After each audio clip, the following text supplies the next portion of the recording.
Hi everybody. Welcome back to ABC General Hospital Spoilers channel. Today, we will dive deep into the swirling drama and unexpected twists awaiting us in Port Charles over the next 2 weeks, from June 16th to June 27th. Buckle up, because emotions are running high, secrets are simmering beneath the surface, and relationships are being tested like never before. From clandestine encounters and shocking blackmail scandals to heartfelt confessions and strategic power plays, there's no shortage of intrigue. Let's unpack the thrilling developments, explore hidden motives, and speculate on the ripple effects these events might have on our beloved characters. Week of June 16th to 20th, tensions flare and secrets unravel. Conflict in the cells and bonds beyond bars. Kicking off the week, Anna Devane takes on the role of mediator with a twist of authority. Determined to resolve lingering issues between Harrison Chase and Dante Falconeri, she orchestrates a confrontation that's far from conventional. Locked in a jail cell at the Port Charles Police Department, the two men have no choice but to face their differences head-on. Will Anna's unorthodox method spark a breakthrough, or will it deepen the wedge between the colleagues? This forced tete-a-tete could reveal past grievances we've only glimpsed so far, perhaps tied to old cases or personal betrayals that have been festering beneath their professional facades. As the cell door clangs shut, expect raw emotions and possibly a newfound understanding or an even fiercer rivalry. Meanwhile, Carly Spencer is weaving her own web of appreciation and strategy. Her interactions with Jack Brennan take on a deeper significance as she openly acknowledges his importance in her chaotic world. Whether it's through a candid conversation over coffee at Kelly's or a meaningful gesture during a high-stakes situation, Carly's warmth toward Jack might hint at a budding alliance or something more personal. Could this connection become her anchor amid Port Charles's storms, or is it a calculated move to secure loyalty in a dangerous game? Strategic moves and seductive schemes. Over at the university, Jocelyn Jax is knee-deep in a covert operation that could change everything. Teaming up with the cunning Vaughn, she's determined to access Professor Henry Hank Dalton's phone, hoping to unearth incriminating evidence or hidden agendas. Their plan, whispered in the shadowy corners of Dalton's office, is fraught with risk. Every step is a gamble. Will they crack the code, or will their snooping be discovered mid-act? Adding fuel to the fire, Emma Scorpio Drake complicates matters with her own agenda. Driven by a fierce rivalry with Jocelyn, Emma's scheme to seduce Dalton is a dangerous dance of deception. Is she truly after his affections, or is this a ploy to sabotage Jocelyn's efforts? The tension between these two young women crackles with unspoken grudges, promising a showdown that could upend their plans entirely. As if that weren't enough, Giovanni Joe Palmieri stumbles into this web of intrigue, crossing paths with Emma at a pivotal moment. Their encounter leaves an indelible mark on Joe, whether it's the sight of Emma in a compromising position with Dalton or a fleeting, electric moment of connection between the two. Picture Joe, wide-eyed and caught off guard, as he witnesses Emma's bold moves outside Dalton's office late at night. Does he interrupt with a sharp word, or does a spark of chemistry ignite as their eyes meet under the flickering campus lights? This unforgettable meeting could set the stage for a new romance or a tangled mess of misunderstandings in the episodes ahead. Family dynamics and hidden agendas. Elsewhere in Port Charles, Curtis Ashford extends a proposition to Michael Corinthos that carries significant weight. Could this be a strategic move tied to Aurora Media's future, offering Michael a chance to solidify his power, or is it a subtler jab at Drew Kane, aiming to shift the balance in ongoing family feuds? The details of the offer remain shrouded in mystery, but imagine Curtis presenting it over a tense lunch at the Metro Court, his tone measured but his eyes betraying a deeper motive. Michael's response will likely hinge on his own ambitions and lingering loyalties, setting the stage for a power play that could reshape alliances. At the same time, Curtis's personal life is on shaky ground. Portia Robinson pours her heart into mending their fractured marriage, organizing intimate dinners and heartfelt talks, but her efforts hit a wall as Curtis pulls away. Instead, he finds solace in confiding with Jordan Ashford, their conversations lingering late into the evening at a quiet bar. This growing closeness raises eyebrows. Does it signal a rekindled flame, or is it merely a safe harbor for Curtis's turmoil? Portia's pain at this distance is palpable, and viewers can expect her to grapple with whether to fight harder or step back entirely. Shocking updates and unanswered questions.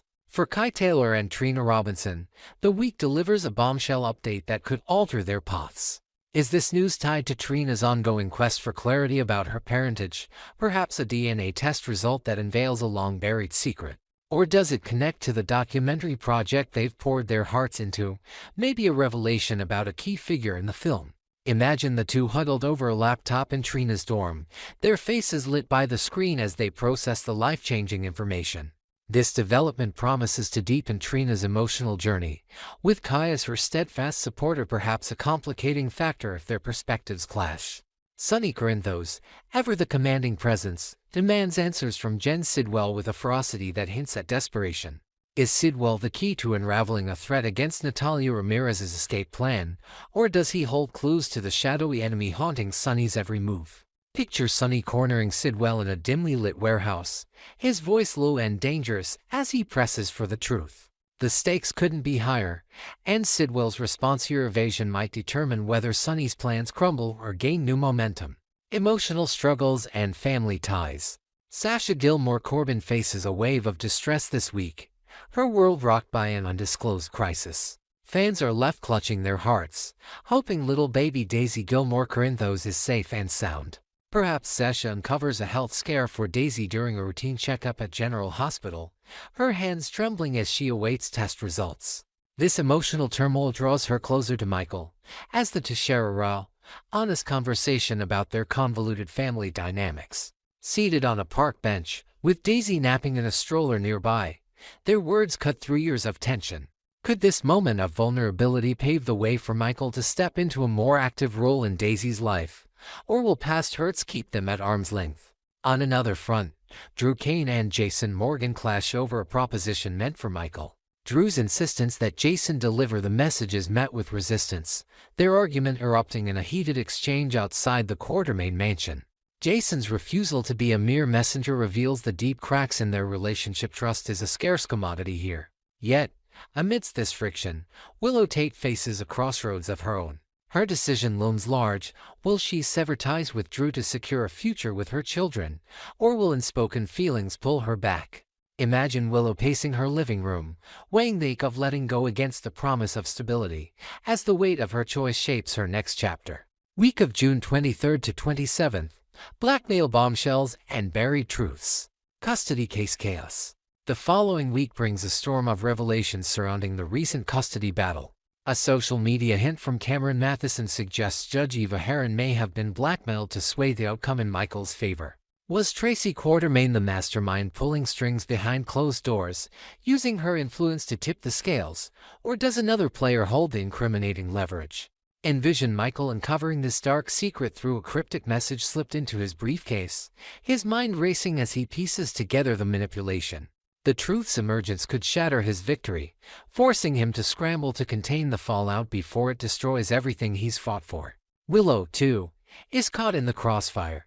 Even if she vows to distance herself from Drew, their undeniable chemistry simmers beneath the surface. Picture late-night chance encounters at the hospital, where a shared glance speaks volumes, tempting Willow to reconsider her resolve. This magnetic pull threatens to unravel her carefully laid plans, setting the stage for heartbreak or a rekindled passion that defies all logic. Schemes and scandals. Curtis, relentless in his pursuit of leverage against Drew, hunts for Jacinda with a single-minded focus. His plan is audacious: coax her to confess that Drew hired her for a steamy night and willingly took ketamine, painting him as reckless. If Jacinda resurfaces, perhaps lured by a hefty payoff, will she play along with Curtis's script during a tense meeting in a secluded diner? The outcome hangs in the balance, but one thing is certain: Drew faces a tsunami of chaos regardless of Jacinda's decision. His every move is under scrutiny, and the past threatens to drown him in scandal. Nina Reeves, meanwhile, teeters on the edge of exposure. Her complicity in the drugging incident and her clandestine history with Drew are ticking time bombs. Imagine Nina nervously scanning every room she enters, fearing a whisper of her secrets at the next gala or board meeting. Her anxiety is a palpable undercurrent, and as the week unfolds, the question isn't if her past will catch up, but when and who will wield it against her. Next, we will explore the heartfelt journey of reconciliation between Giovanni Joe Palmieri and his biological mother, Brook Lynn Quartermain. as they navigate the rocky terrain of past secrets and emotional wounds in Port Charles. The road to forgiveness is never smooth, but with revelations about Gio's parentage shaking his world, there's a glimmer of hope for a deep, meaningful bond to form. Brook Lynn, who cherished Gio even before knowing he was her son, is desperate to mend the rift caused by long-buried truths. In this extended exploration, we'll dive into 3 potential pathways for Gio to overcome his pain and embrace Brook Lynn as his birth mother, weaving in fresh details, imagined scenarios, and emotional depth to illuminate their complex relationship. Let's unpack the possibilities that could lead to healing and connection in the coming episodes. The emotional backdrop, the shattered foundation. Before delving into the paths of forgiveness, it's essential to understand the storm of emotions Gio is grappling with. When the bombshell dropped that Brook Lynn Quartermain and Dante Falconeri are his biological parents, his entire sense of identity crumbled. For years, Gio believed his adoptive mother, Camilla Palmieri, was his sole maternal figure, only to learn her story was built on a lie. The deception stings deeply, compounded by the roles Lois Churlo and Gloria Churlo played in maintaining the facade. While Brook Lynn didn't orchestrate this deceit, Gio can't shake the feeling of being discarded, as if he were an unwanted burden cast aside. Picture Gio standing alone on the docks of Port Charles at dusk, staring at the water as memories of his childhood clash with the harsh reality of his origins. His heart aches with betrayal, and the notion that Brook Lynn gave him up festers like an open wound. Despite her genuine affection, Gio's anger and confusion create a towering barrier. Brook Lynn, on the other hand, is tormented by the distance, haunted by the choices of her teenage self. Her longing to reach him is palpably envisioned her gazing at old photos of Gio in her quiet apartment, tears tracing down her cheeks as she yearns for a second chance. The challenge lies in breaking through Gio's walls, and these 3 avenues might just hold the key to their reconciliation. Pathway 1. A grand gesture of unwavering love. The first potential route to forgiveness could emerge from a powerful, heartfelt gesture by Brook Lynn, one that unequivocally demonstrates her love and regret. As a terrified teenager, Brook Lynn believed relinquishing Gio was the only way to secure him a better life, a decision made not out of rejection but out of sacrifice. Yet, Gio struggles to see beyond the surface of abandonment. To shatter this misconception, Brook Lynn might orchestrate a moment that resonates with their shared history. Imagine her uncovering a collection of letters she wrote to Gio over the years, letters never sent but filled with her dreams for him, her pain at their separation, and her unending love. She could present these to him during a quiet meeting at the park, where they once laughed together before the truth surfaced. Her voice trembling as she reads aloud a passage about the day she first held him. This tangible proof of her devotion might stir memories of the warmth they shared, perhaps from a time when Gio saw Brook Lynn as a cool, protective older sister figure. Additionally, she could organize a small family gathering at the Quartermain mansion, recreating a cherished childhood memory of Gio's Smeba violin performance he gave as a child, with Brook Lynn accompanying him on piano as a symbol of their renewed duet in life. Camilla will forever be a cornerstone in Gio's heart, but there's space for Brook Lynn to carve out her own place if she can show him that her love never wavered. Will this grand act pierce through his defenses, or will skepticism keep him guarded? The emotional stakes are high, and this gesture could be the turning point they both desperately need. Pathway to a crisis that unites through fear and support. Another compelling path to mending their bond could arise from a dramatic, fear-inducing crisis that forces Gio to confront what he might lose or gain in Brook Lynn. Life in Port Charles is never short on upheaval, and a sudden accident or emergency could serve as the catalyst for unity. Picture a harrowing scene where Brook Lynn is caught in a car accident on the outskirts of town during a stormy evening. News reaches Gio while he's at Charlie's pub, and his initial indifference gives way to a surge of panic as he rushes to General Hospital. Seeing her in a hospital bed, vulnerable and bruised, might jolt him into realizing the fragility of their time together. The thought of losing her before truly knowing her could unravel his resentment, replacing it with a fierce need to protect this newfound connection. Alternatively, the crisis might center on Gio himself. Perhaps he faces a dangerous situation tied to a shady deal gone wrong at the docks, and Brook Lynn steps in without hesitation, risking her own safety to shield him.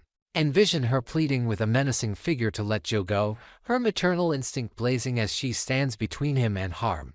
This selfless act could echo the protection she wished she could have given him all along, proving her commitment in the heat of the moment.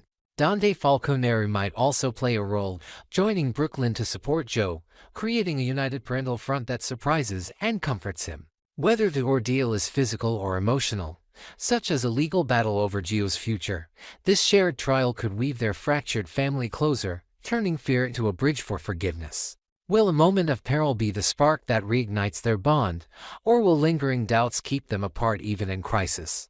Pathway 3. The slow healing power of time. If grand gestures and dramatic crises don't pave the way, the simple passage of time might quietly mend Gio's wounds, offering a third path to reconciliation. Right now, his emotions are a raw, jagged mess, every revelation cutting deeper as he wrestles with betrayal and loss of trust. However, as weeks turn to months, Gio may begin to view Brook Lynn's actions through a softer lens, understanding the impossible choices she faced as a young, overwhelmed teen. Imagine him sitting alone in his room at the Quartermain estate late one night, flipping through old family albums Tracy Quartermain gifted him. Each photo peeling back layers of Brook Lynn's life, her struggles, her youth, her unspoken grief. Tracy herself could become an unexpected ally, sharing stories over tea in the mansion's cozy library about Brook Lynn's resilience and the pain of giving up Gio, planting seeds of empathy in his mind. Similarly, Rocco Falconeri, Dante's son and Gio's half-brother, might offer a younger perspective, casually hanging out with Gio at the local arcade and nudging him to see Brook Lynn's genuine remorse during their chats about family quirks. These subtle influences, combined with quiet moments of reflection perhaps during solitary walks in the park where he processes the adoption news, could gradually soften his stance. Picture a poignant scene months later at a family barbecue, where Gio hesitantly approaches Brook Lynn by the grill, offering a small smile as he asks about her favorite childhood memory. A tentative step toward connection. Time, coupled with these gentle nudges from loved ones, might allow Gio to unpack his anger and see Brook Lynn not as someone who abandoned him, but as a mother who made a heartbreaking sacrifice. Patience could be their greatest ally, but will Gio's hurt fade fast enough to build a bond before new conflicts arise? Additional layers, community and personal growth. Beyond these three pathways, the broader Port Charles community and Gio's own journey of self-discovery will play pivotal roles in his ability to forgive. Friends and family outside the immediate circle, like Maxie Jones, could offer Gio a safe space to vent at her boutique, helping him articulate his confusion while subtly encouraging him to give Brook Lynn a chance based on her own experiences with parental misunderstandings. Meanwhile, Gio's personal growth, perhaps through a new hobby like painting, discovered during a community art class at the local center, could become a metaphor for rebuilding his identity. As he layers colors on a canvas, he might parallel this with layering new perspectives on his past, slowly seeing Brook Lynn's decision as a protective stroke rather than a dismissive one. These external influences and internal shifts add depth to his healing process, reminding us that forgiveness isn't just about the relationship between two people, but about the ecosystem of support and self-realization surrounding them. Envision a gallery showing of Gio's artwork at the end of this arc, where Brook Lynn attends as a quiet observer, and a painting titled Roots and Wings catches her eye, a subtle nod to their shared story, hinting at his evolving acceptance. Next, we will delve into the controversial departure of Eva Lura and her character, Natalia Rogers Ramirez, from the bustling drama of Port Charles. Fans were left reeling as Lura made her final appearance on June 13th, sparking heated debates about the direction the writers took with Natalia's storyline.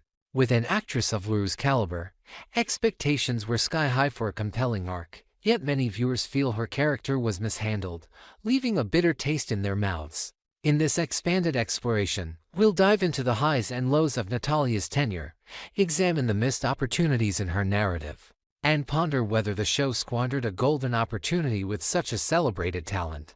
Buckle up as we unpack the layers of this polarizing exit, sprinkle in fresh details and imagine scenarios, and reflect on what could have been for one of daytime TV's most anticipated arrivals. A star's arrival, high hopes for Eva Lura in Port Charles. When news broke that Eva Lura was joining the cast of ABC General Hospital, excitement rippled through the soap opera community like wildfire. Lura, a household name in daytime television, brought with her a legacy of captivating performances. From her iconic role as Dr. Maria Santos Gray on All My Children, where she graced screens from 1993 to 2011, earning accolades and a loyal fan base to her compelling portrayal of Celeste Rosales on The Young and the Restless. Luru's resume spoke volumes. Beyond soaps, her stint on the primetime hit CSI Miami from 2005 to 2012 as Natalia Boa Vista showcased her versatility, blending grit and grace in a procedural drama. Fans anticipated a grand entrance for her character, Natalia Rogers Ramirez, envisioning her as a central figure in Port Charles's intricate web of intrigue. Picture the buzz on social media as viewers speculated over coffee at local diners, guessing whether she'd be a savvy businesswoman at ELQ, a mysterious newcomer with ties to sunny Corinthos, or a long-lost Quartermain relative. With such a powerhouse actress stepping into the fold, the stage was set for a storyline that would keep audiences glued to their screens. Yet, as Natalia's journey unfolded, those lofty expectations began to crumble, replaced by confusion and disappointment over the path chosen for her. Natalia's troubled introduction, a character fans love to hate. From the moment Natalia Rogers Ramirez arrived in Port Charles, her presence stirred controversy rather than admiration. The writers crafted a backstory that painted her as a deeply flawed figure, particularly through her relationship with her daughter, Blaze Christina Corinthos Davis's partner. It emerged that Natalia had been a harsh, controlling force in Blaze's childhood, her actions bordering on emotional cruelty as she pushed her daughter relentlessly in the spotlight as a performer. Imagine flashback scenes of a young Blaze, trembling under Natalia's critical gaze during late-night rehearsals in a dimly lit studio, her dreams shaped by fear rather than encouragement. This troubling dynamic already placed Natalia on shaky ground with viewers, but the writers doubled down, revealing her bigotry through a series of homophobic remarks that shocked the town and the audience. Picture a tense confrontation at the Metro Court, where Natalia's slurs cut through a crowded room, drawing horrified gasps from bystanders like Maxie Jones and Sam McCall. While Blaze's face crumples in humiliation, social media erupted with the hashtag #HomophobicMager, a moniker that cemented Natalia as one of the most despised characters on General Hospital in recent memory. While the writers succeeded in evoking a visceral reaction, many fans questioned whether this was the best use of Luru's talents. Couldn't they have explored a more nuanced struggle with prejudice, perhaps showing Natalia grappling with her outdated views in a journey toward redemption? Instead, her characterization felt one-dimensional, designed for outrage rather than depth, leaving viewers to wonder if the role truly honored Luru's dramatic range. Wasted potential. Did GH mishandle a daytime icon? The burning question lingering in the aftermath of Natalia's exit is whether ABC General Hospital's creative team dropped the ball with Eva Lure. Bringing in an actress of her stature, a daytime Emmy winner with a built-in fanbase seemed like a guaranteed win, yet the execution of Natalia's storyline feels like a missed opportunity to many. Rather than crafting a character with layers and potential for growth, the writers appeared intent on making Natalia a villain without redemption. Envision the alternative, a storyline where Natalia arrives as a music industry titan, using her influence to broker deals at Aurora Media, only to face personal demons tied to her past with Blaze. Perhaps a hidden trauma could have explained her controlling nature, say, a sibling lost to the cutthroat entertainment world, fueling her overprotectiveness. This could have led to a slow-burn arc of reconciliation with Blaze, with Lure showcasing her emotional depth and tearful apologies at a family therapy session held in a quiet corner of Port Charles Park. Instead, the narrative leaned heavily into shock value, with Natalia's bigotry overshadowing any chance for complexity. Fans have taken to forums and Twitter threads, lamenting scenes that could have been a heated boardroom showdown where Natalia outsmarts her rival, or a tender moment where she confides in Felicia Scorpio about her regrets as a mother. The consensus seems clear. While the writers achieved their apparent goal of making Natalia loathed, they may have squandered Luru's ability to carry a multifaceted role. Did the storyline do justice to an actress who has thrived in portraying both heroes and flawed figures? For many, the answer is a resounding no. The fallout of Natalia's exit, fan reactions and reflections.